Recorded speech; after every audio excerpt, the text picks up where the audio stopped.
Senin, tanggal 18 Desember tahun 2000.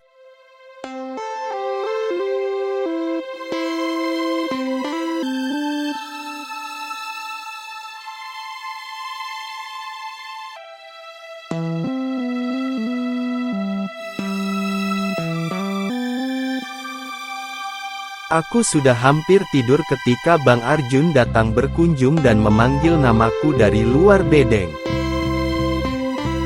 Rasanya berat sekali untuk membuka mata, tapi demi menjaga ikatan pertemanan di antara kami, terpaksa aku bangun dari dipan, membuka pintu, duduk di beranda, dan berusaha menggubris ucapannya.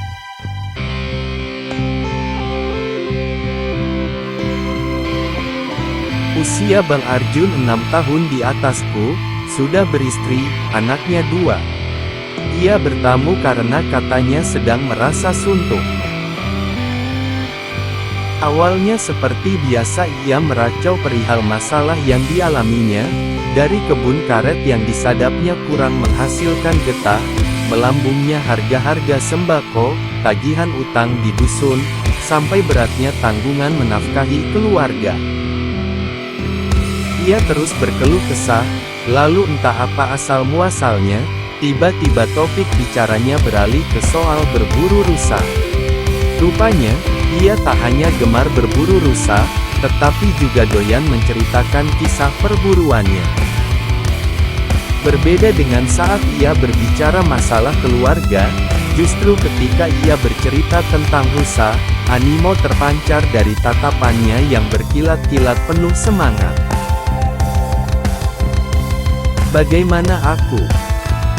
Aku duduk melendeh saja, mendengarkan seperti sungguh-sungguh mendengarkan.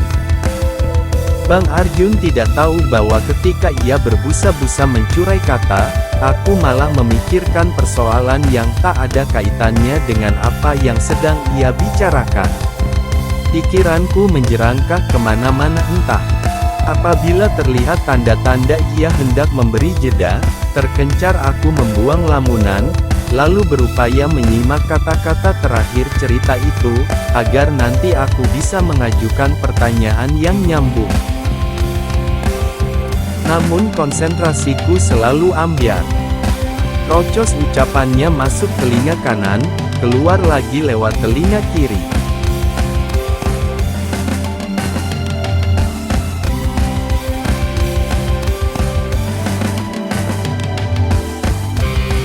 Benak ini rasanya pempat sekali, tak bisa fokus, tak sanggup berperan selaku mustamik yang baik.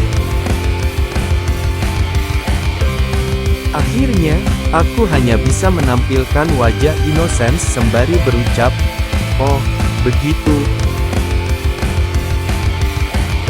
Jika sekilas ku dengar jejak rusa yang dikejarnya hilang, aku cepat-cepat menanggapi, "Wah, ternyata hilang."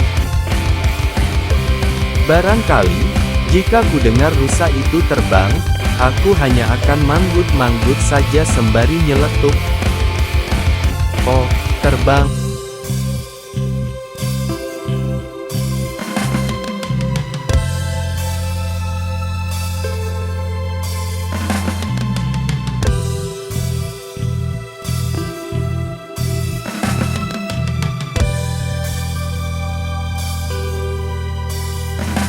Aku tak tahu seberapa luas bidang kebun karet yang kujelajahi setiap hari, sama tak tahunya kalau ditanya berapa jumlah pohon karet yang kugarap.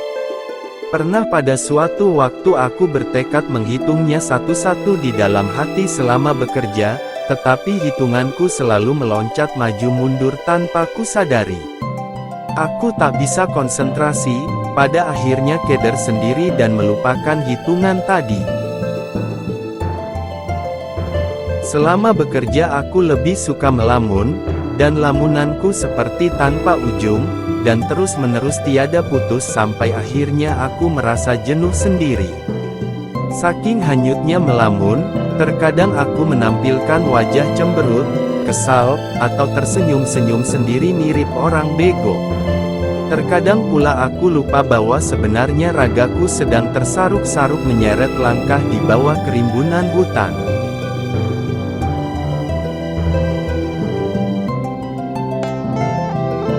Dengan melamun, aku bisa melompati batas realitas, hanya dari kenyataan yang tampak di depan mata. Aku merasa bukan sedang menyadap karet. Setiap gerakan dari mulai melangkah kaki, mengiris kulit pohon karet, mengatur aliran getah agar tetesannya jatuh tepat ke dalam cawan, sampai menggaruk jejak ketipan nyamuk di telinga, kulakukan nyaris di luar sadar. Hanya insting betapa setiap hari kulintasi lorong bersemak ini yang memandu langkahku supaya tak tersesat, mana lorong yang sudah kulewati, dan mana yang belum. Saking larutnya lamunan itu, tak terasa tahu-tahu tanganku sudah linu menakik pohon demi pohon di depanku. Dan biasanya, ketika aku tersadar dari lamunan itu, aku merasa seperti terbangun dari mimpi. Kesepian ini, ditambah krik-krik serangga, terasa bagai sembilu mengiris kalbu. Cara melipurnya adalah dengan kembali mengumbar lamunan. Aku hanya akan berhenti melamun kalau rasa jenuh merengkuh, dan kalau sudah direngkuh jenuh, semangat kerja pun luruh.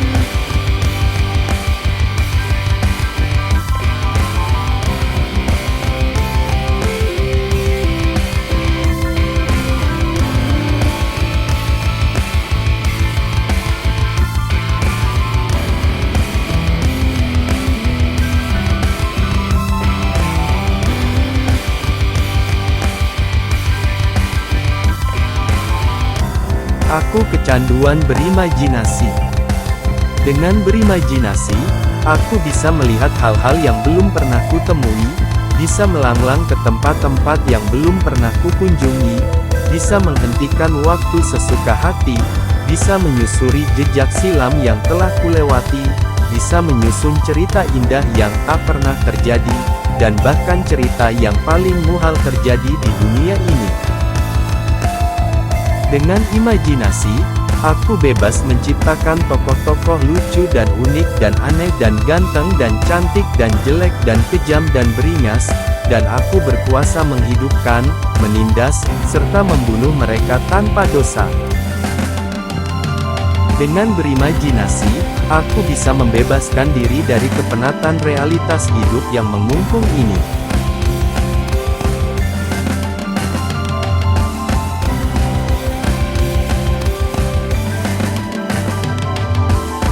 Ketika sedang bekerja, aku kerap berkhayal bahwa nun jauh di sana ada seseorang sedang berbaring di ranjang, kemudian jiwanya menyelinap ke dalam tubuhku.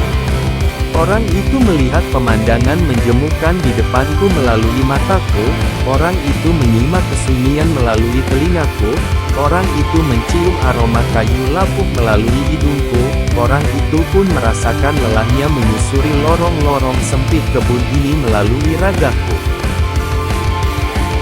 Jika aku berangkat ke dusun, sepanjang jalan setapak itu, aku selalu menghayal bahwa diriku sedang mengemudikan bis besar penuh penumpang, meluncur di jalan perkotaan. Pepohonan di tepi jalan kubayangkan sebagai gedung-gedung tinggi pencakar langit, rerumputan serta semak belukar menjelma jadi tiang lampu, rambu lalu lintas, papan billboard, dan entah apa lagi aku tak tahu benda apa saja yang sering terlihat di jalan perkotaan. Siapa manusianya? Semut hitam.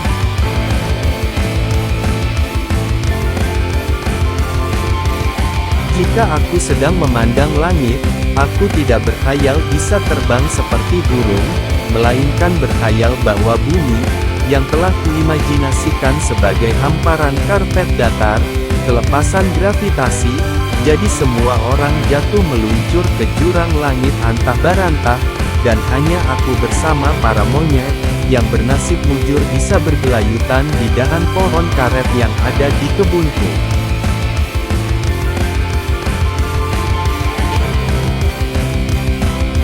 Jika aku sedang berbaring tengkurap di atas dipan sambil menatap lantai tanah berdebu bedengku, aku berkhayal tubuhku bisa mengerucut sekecil semut. Tak lupa, sebelum tubuhku mengecil, terlebih dahulu aku harus mengantongi kamera yang juga turut mengecil agar aku bisa mengabadikan saat-saat berpose memeluk gagang sendok atau gelas, duduk bersila di lubang papan, mandi berendam di dalam baskom berisi air, atau menjelajahi sela-sela tumpukan kayu bakar.